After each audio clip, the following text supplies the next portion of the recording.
Hello there, my name is Gord, and this is my first LP ever, pretty much. So we're going to be playing Skyrim, which I have modded to an absurd state.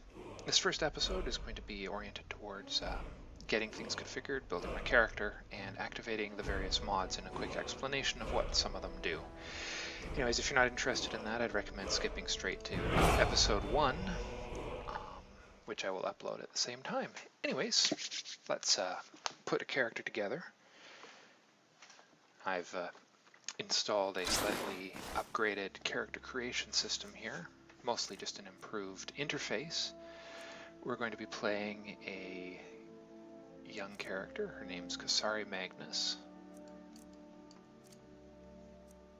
And let's see, where's she going to be from? She's going to be human. She's going to be an imperial, an aspiring mage. Her goal is to learn magic, obviously, as an inspiring mage. But more importantly, she isn't able to learn it because of the events of the Oblivion Crisis that caused, as I understand it, the fall of the Mages Guild in the classic Skyrim Mages Guild, and as a result, she's come, among other things, seeking out the College of Winterhold, because that's, a place where you can learn magic. So she wants to be a mage. She doesn't have, oh man, trying to remember how these things work. Takes some time. There we go. Nice sort of reddish auburn here. There we are. Let's see. Yeah, character creation, so exciting. Let's see, I think we're slightly less pale. She's been out, she's been about. Life happens, don't you know? I'll leave most of these as their defaults. Let's see, hair. Oh, eyes. Eye color, there it is.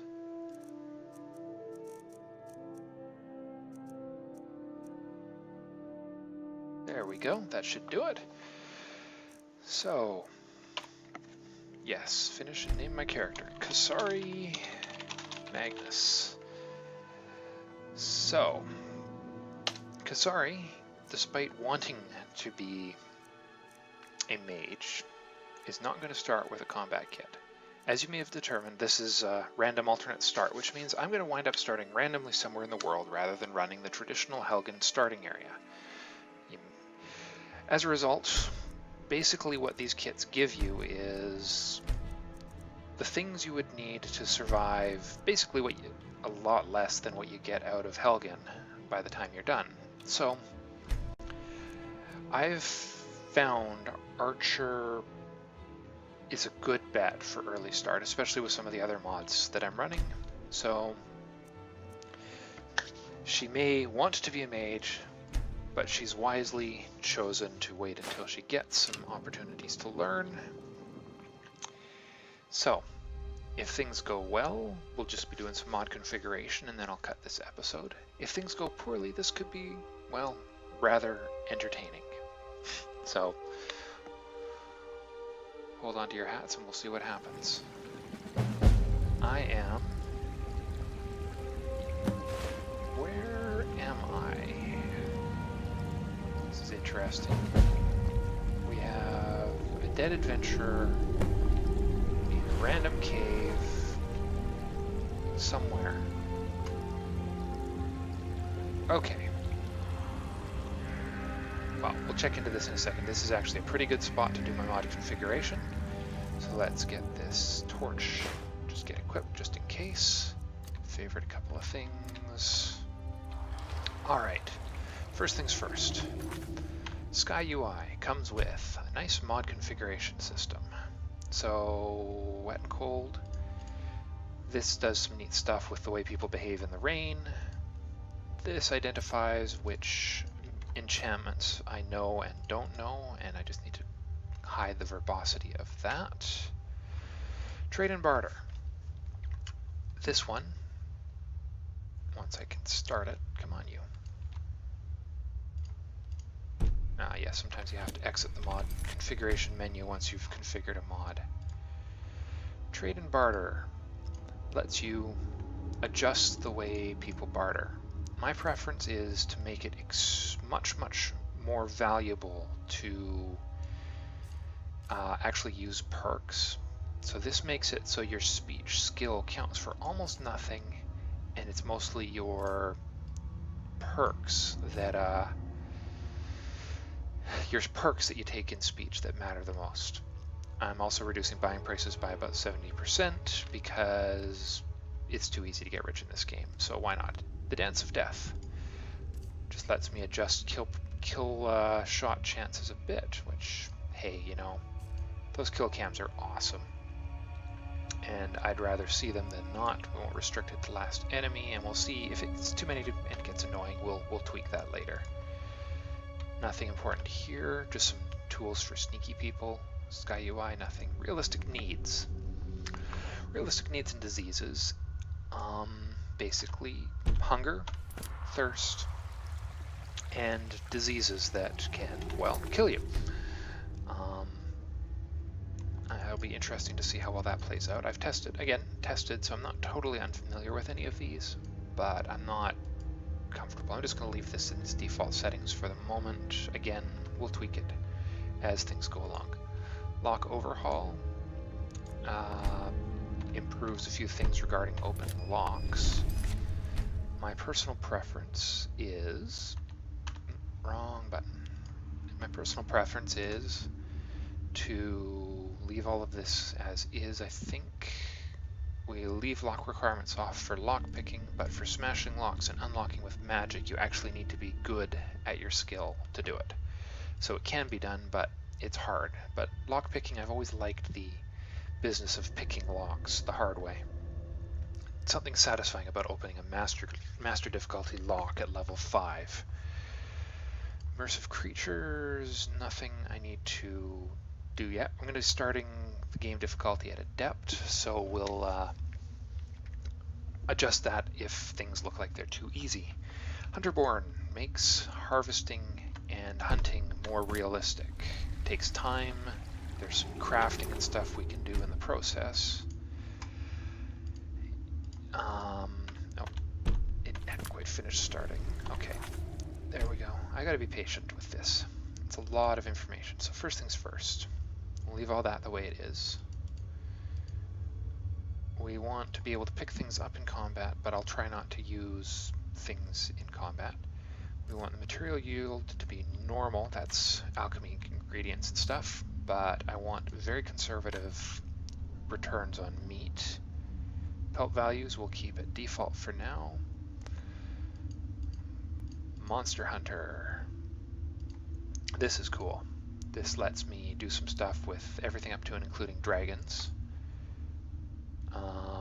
And more importantly, dragons aren't going to dissolve into dust. This just adds some compatibility with mod creatures that may have been added so that they will work with the Hunterborn system. That, there we go. Alright, next. Frostfall. This is by far one of the coolest mods I've added. This mod adds the ability, basically hypothermia, dying of freezing, dying of cold, and all that.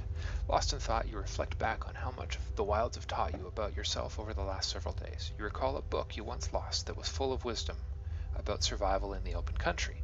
On a whim, you open your pack and find the Survivor's Guide to Skyrim staring back up at you. Had it always been there, or had thought alone summoned it? You push aside the thought as you thumb through its pages and then carefully place it back, knowing that some things are truly never lost. This book is a guide to Frostfall. It contains a lot of useful information, which I may be referencing in the future. But we're just going to quickly open it just to skip past part of the startup. There we go. And then we're going to configure Frostfall to high difficulty because, you know, I like dying. I hate it when this happens. As This has happened to me a few times during the process of attempting to start up the mod. I'm not sure if it has to do with the game being so heavily modded or just because I am an impatient person. Regardless, let's see if that took this time. Excellent, it did. So we're going to convert it to hardcore and apply that. And it's going to strip all of my gear off here in just a second. There we go. So, mod configuration. So that's just because of the new gameplay system, which makes things count for exposure. So the only thing about the hardcore mode I'm really not fond of is, where is it? I'm not sure there's an ability to axe durability. Let me see, where do I set? There it is. I hate axe durability. It's aggravating. Anyways, that's the only one I'm gonna let go. Yes, that means no fast travel. I ain't gonna touch that with a 10-foot pole. I find I miss too much in the world. Meter displays, contextual, meter layout, upper right. You'll understand this is grouped top right corner. These meters are just going to tell me things about how damp my character is and how cold I am. Right now, with this fire here and everything, I'm going to be nice and toasty warm. So standard exposure protection from the 3 pieces of gear I start with. Alright, next up, immersive HUD, heads-up display. So, looking at activatable, no, we won't worry about that. I'm going to keep ranged weapon and spell, and then leave the crosshair off otherwise. Oh, and Sky HUD always on, which will make sure that these appear when I need them. We'll leave these on default fade speeds for now. We'll decide on this later. Stealth indicator, we'll see. You know, I might just turn that off. It's kind of got some hardcoreness to not see when you're hiding from things. Deadly dragons makes dragons absurd, so I've heard. We're just going to keep them at expert difficulty because vanilla is just, you know, a little too easy. Combat behavior, we'll just keep it at default for the moment, and we'll see what happens. Timer settings, we'll leave this as is for the moment. Convenient horses, alchemy recipes, none of that matters right now. So I think, oh right, Sky UI, I need to turn that off because I have an alternate favorites mod installed.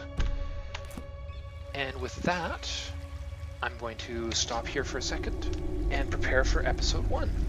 So if you stuck through this, I look forward to having you along, and I will see you in just a moment in the next episode. Bye for now.